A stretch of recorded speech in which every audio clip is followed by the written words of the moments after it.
At the dawn of the 18th century, North American colonies thrived within the British Empire, but by the late 1770s, they were in a fierce struggle for independence. This documentary poses a critical question: were the Americans justified in rebelling against Great Britain? We'll examine key events like the Boston Tea Party, the Stamp Act, and the battles of Lexington and Concord, exploring arguments from both sides to understand the drive toward revolution. In the process, we'll seek to determine if the fight for independence was warranted. Many people wanted to move westward, towards the Ohio River Valley, who saw the Ohio River Valley as a territory that provided many opportunities, including access to natural resources and the fur trade. The French and British were both colonizers of North America. The French had initially developed positive relationships with the Native Americans because the French traded with the Native Americans and respected their culture.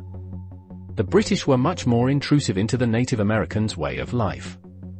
Eventually, a war broke out and the two colonial powers sided with Native Americans and fought a 9-year-long war trying to acquire the land. Eventually, the British technically won the war, but had massive amounts of debt due to their aggressive money-draining strategy. The British technically won the war, but the war nearly doubled the British national debt, from £75 million in 1756 to £133 million in 1763. To pay off the debt, the Parliament thought it was fair to think that taxing the Americans to repay the debt was fair because they had defended the colonies. They also needed to keep the Indians happy. So they told their settlers in a proclamation that they could not settle beyond the Appalachian Mountains. This was terrible news for the Americans, as now they were paying the debts for a war that won. They didn't fight in the war. British soldiers didn't too. They did not gain any land from this. These taxes include the Sugar Act of 1764. The act added taxes to molasses, rum, coffee, tea, and other sugar imported from France and Spain. The Stamp Act of 1765. It made the colonists buy a stamp for every piece of paper they used. The Quartering Act 1765. It ordered the colonists to supply the soldiers with housing, candles, firing and cooking utensils, salt, vinegar, and beer. The Townshend Act of 1767 placed taxes on things such as glass, paper, lead, and paint. And the Tea Act of 1773, it made it so the colonists couldn't buy anything else than British East India Company tea, and put a small tax on it. The Tea Act led to the Boston Tea Party, which was an act of protest in which a group of 60 American colonists threw 342 chests of tea into Boston Harbor to agitate against both a tax on tea and the perceived monopoly of the East India Company. Many of these acts lead to the Americans protesting against the taxes, like the boycotting of British goods and the non-importation agreement. They also tar and feathered the tax collectors as a form of protest, which was even on fellow Americans. On March 5, 1770, British soldiers shot into a crowd of rowdy colonists in front of the Custom House on King Street, killing 5 and wounding 6. This echoed around the British colonies, and was probably caused by the Townshend Acts.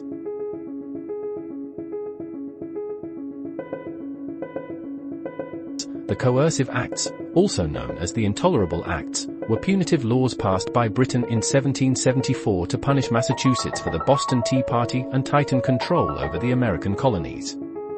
These acts led to increased colonial resistance, uniting the colonies and contributing to the call for the First Continental Congress.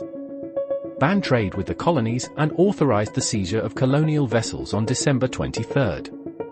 These actions served to further erode the positions of anti-independence moderates in Congress and bolster those of pro-independence leaders.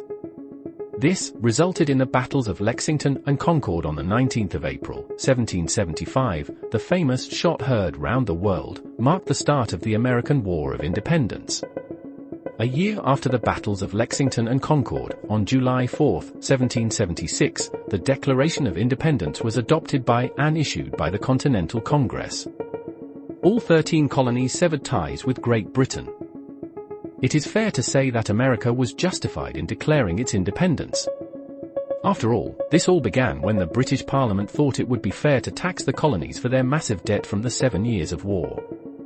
After taxing them, they also blocked the Americans from moving westward even after paying the taxes. In conclusion, what made the colonists mad was that even though it was their right to be represented in the parliament, they were not, and they were taxed for a war they did not gain anything from.